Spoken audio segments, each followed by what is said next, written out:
So I just thought I'd show you that slide very quickly to put into some perspective the discussions we're having about changes in temperature and whether they are anthropogenic and whether they are big and whether they are unprecedented. Clearly, the rise in temperature we've seen in the 20th century was not unprecedented.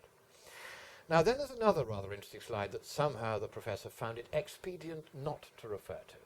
Remember that he challenged me very strongly on whether or not Greenland had been accumulating ice or losing ice, and I had produced a paper that he was unable to refute, saying that for a period of 11 years, from 1992 to 2003, there had been a rapid accumulation of ice on Greenland at a rate of 2 inches per year, averaged across the entire thickness of the ice sheet. More in the centre of the sheet, less at the edges, but averaging out 2 inches per year, a total of nearly 2 feet over the 11-year period. But what I did is I went on to this slide, which you now see.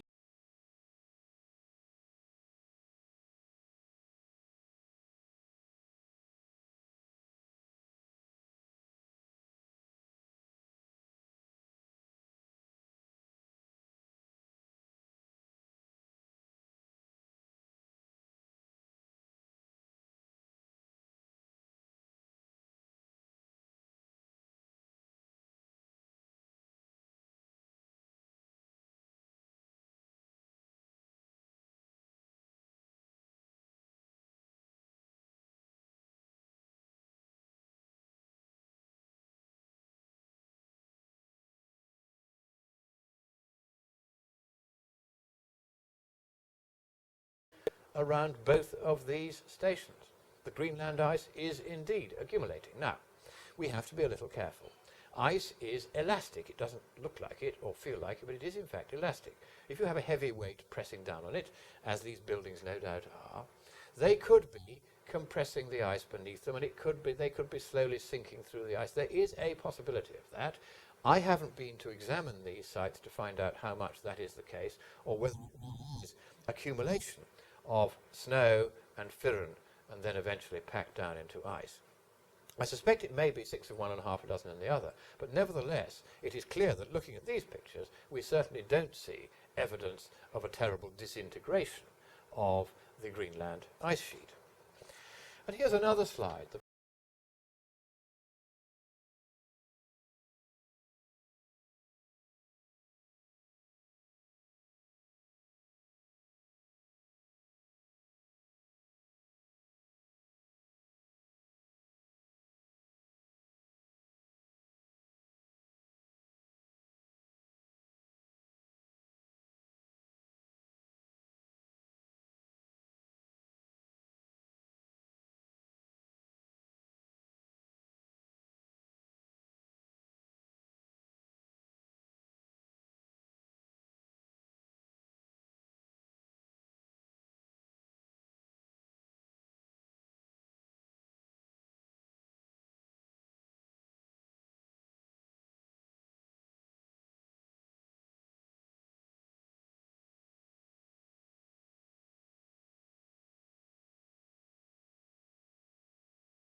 And what that means is that if we add some greenhouse gases to the atmosphere, and that keeps more of the radiation down here, causing a change in the flow, so there's more flow of radiation down here than there would otherwise be if it was escaping back out into space, then you need a very large change caused by greenhouse gases to get a very small change in temperature. Now, this equation is essential to calculating what temperature change you'll get for a change in radiative flux. You can't do it without this equation.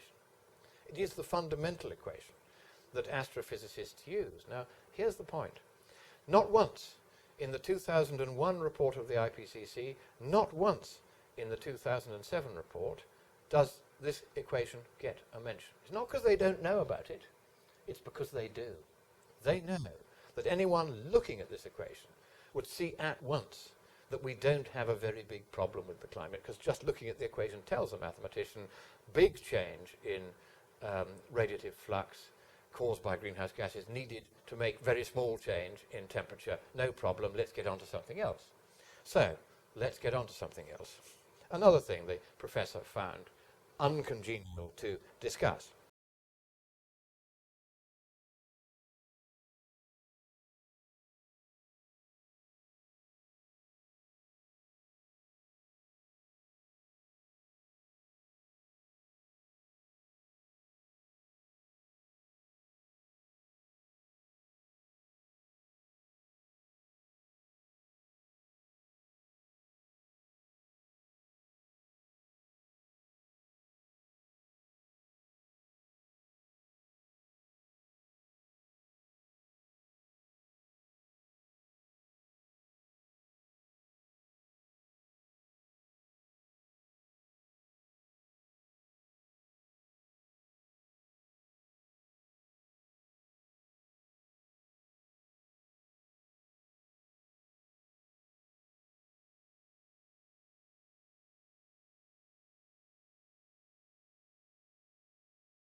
There's only one data set that says it is there. And that data set, which hadn't been peer-reviewed, appeared in a paper by, guess who? Santa et al., 2008, trying to say that this tropical upper troposphere hotspot is there, after all, when everybody knows by measurement that it isn't. And just to go on one final slide,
concentration.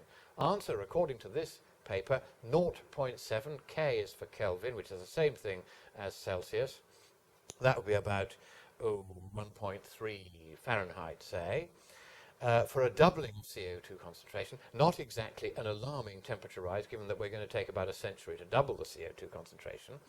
And then you see all the figures around about all of which are at least double, and some of them are 5 or 6 times what the actual measured result would indicate that climate sensitivity is.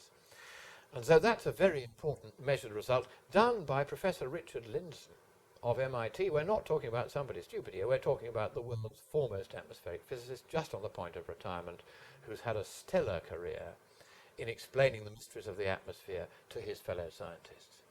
And that is a measured result which, once again, one supposes that the professor did not find to be a convenient